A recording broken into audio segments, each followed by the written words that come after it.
किसी मैच की कहानी नहीं है, ये उसके जिंदगी के सबसे मुश्किल 36 घंटों की दास्तां है, जिसमें वो ना तो ठीक से सो पाया था और ना ही जाग पाया था, क्योंकि वो 36 घंटे उसके लिए 36 बरस के बराबर थे।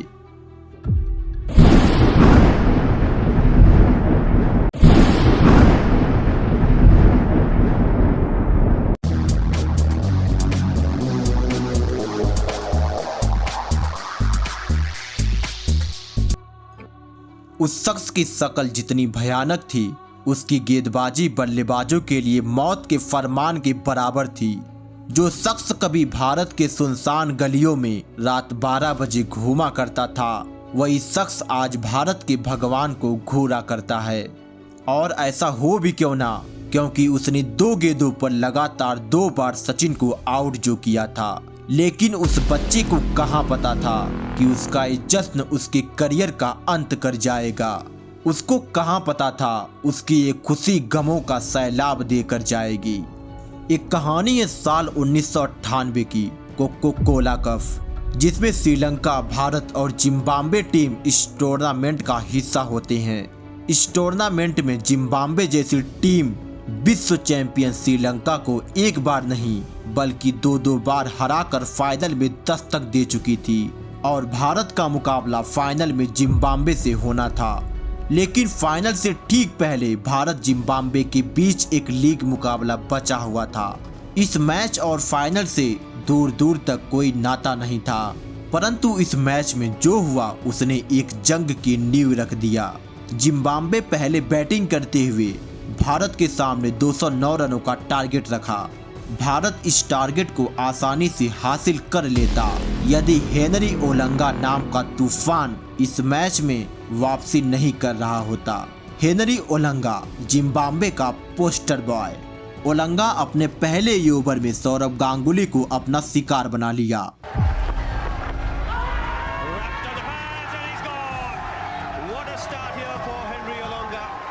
अगले ओवर में राहुल द्रविड़ भी उसकी लहराती गेंद को समझने में नाकाम रहे।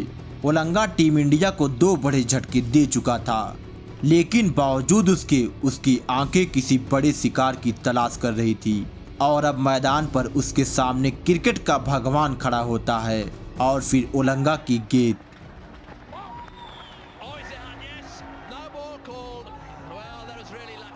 हेनरी ओलंगा जश्न मनाने ही वाला था, परंतु उससे पहले अंपायर ने गेंद को नो बॉल करार दे दिया। ओलंगा का सबसे बड़ा शिकार हाथ आते आते रह गया। उसका जश्न निराशा में तब्दील हो गया, परंतु अगली गेंद सचिन को एक और तेज बाउंसर और सचिन उसे खेलने में नाकाम रहे।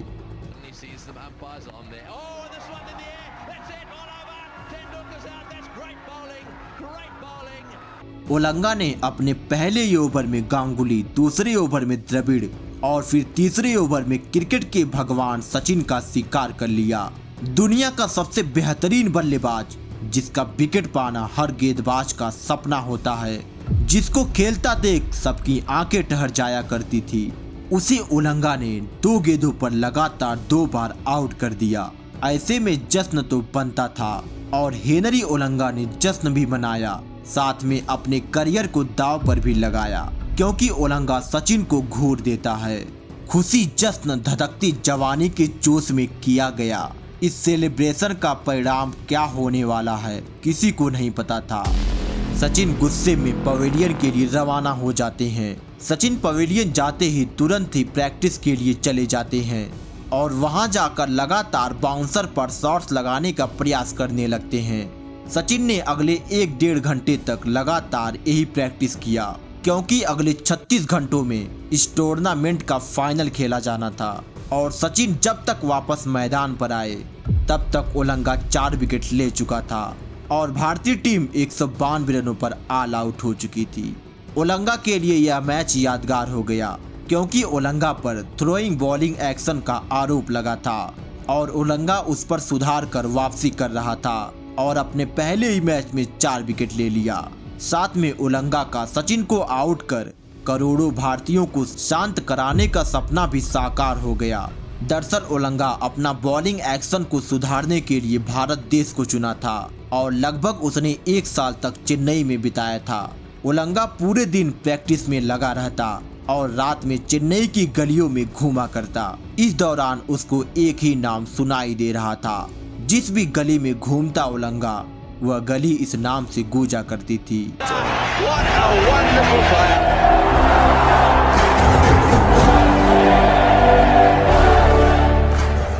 ऐसे में ओलंगा ने तभी अपना मन बना लिया था कि मैं सचिन को आउट कर इन सभी को शांत कराऊंगा। अब उनका विकेट लेकर उसने अपना सपना पूरा कर लिया था। इसके बाद तो ओलंगा को लगा कि अब सारी दुनिया मेरी मुट्ठी में है, अब क्रिकेट की धरती पर मेरे नाम का ही आतंक होगा। सचिन निराश होकर पवेलियन वापस जा रहे थे, परंतु आंखों ही आंखों में ऐसी क्या बात हो गई कि वह बात सचिन के दिल पर लग गई और इस सचिन के करियर की सबसे लंबी रात होने वाली थी। सचिन पूरी रात करवटें बदलते रहे। दोबारा से सुबह होती है, फिर से सचिन नेट प्रैक्टिस और फिर से एक बार उसी बाउंसर पर शॉट्स लगाने का प्रयास जारी होता है। दूसरी तरफ जिम्बाब्वे का भी वही प्लान था कि सचिन के सामने ओलंगा और बाउंसर पर बाउंसर मारना है। सचिन बार बार केवल घड़ी की सुइयों को निहार रहे थे, मानो आज घड़ी की सेल ही खत्म हो गई हो, मानो घड़ी आगे बढ़ने को तैयार ही नहीं हो। जैसे तैसे करके वो 36 घंटे बीत जाते हैं। अब दोबारा से मैच शुरू होने वाला था और सचिन मैदान के एक कोने में अकेले शांत बैठे थे। उधर ओलंगा पूरे जोश और बुलंद इरादे के साथ मैदान में उतर रहा था। आखिरकार मैच शुरू होता है। सचिन का इंतजार खत्म हुआ। सचिन ने सालों बाद बताया कि वो 36 घंटे उनकी जिंदगी के सबसे मुश्किल और लंबे 36 घंटे थे। 36 hours somehow घड़ी आगे ही नहीं बढ़ रही थी। I was carrying a mini golf putting kit, do some time pass in the hotel room and 36 घंटे बाद एक बार फिर से सचिन के सामने वही ओलंगा अपनी काली आंखों के साथ खड़ा था और एक बार फिर से एक तेज बाउंसर।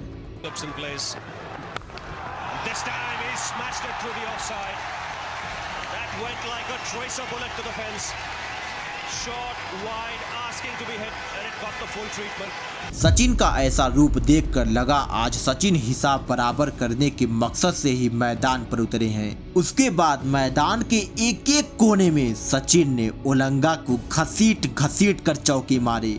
सचिन को देखते ही ओलंगा बाउंसर पर बाउंसर मारता और सचिन उस बाउंसर पर शॉट्स पे शॉट्स लगाए जा रहे थे, मानो आज सचिन किसी भूखे शेर की तरह ओलंगा पर झपट पड़ते। सचिन ने ओलंगा को इतनी बुरी तरह पीटा मानो जिस प्रकार किसी गली के कुत्ते को पीटा है और इसी के साथ सचिन के इस बदले ने इतिहास के पन्नों में ओलंगा के बर्बादी की कहानी बयां कर दिया।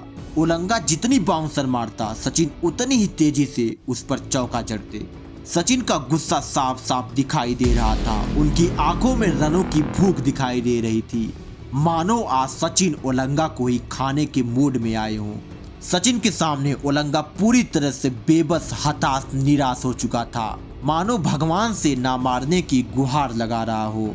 जो आज से 36 घंटे पहले ओलंगा की आंखें सचिन को घूर रही थी, आज वही आंखें शर्म से झुक चुकी थी। सचिन शांत स्वभाव के व्यक्ति थे, परंतु उनका ये रौद्र रूप देखकर दादा भी कांप गए। दादा का रन ना लेना दादा के लिए बहुत ही भारी पड़ गया।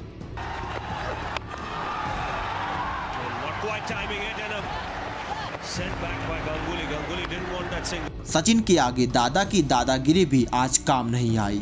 सौरभ गांगुली ने 90 गेंदों पर महज 60 रन बनाया था और वहीं पर सचिन तेंदुलकर ने 90 गेंदों पर 124 रन बना दिया था।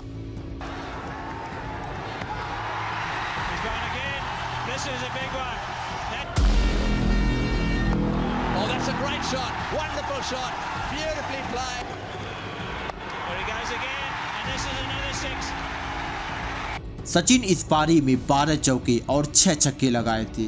उस वक्त पर सचिन ने अपनी 50 महज 28 गेंदों में पूरा किया था, क्योंकि उस वक्त ओलंगा गेंदबाजी कर रहा था। ओलंगा को खुद समझ नहीं आ रहा था कि मेरे साथ आज क्या हुआ है। ओलंगा की एक छोटी सी गलती भारत को 30 ओवरों में ही इस मैच को जितवा देती है।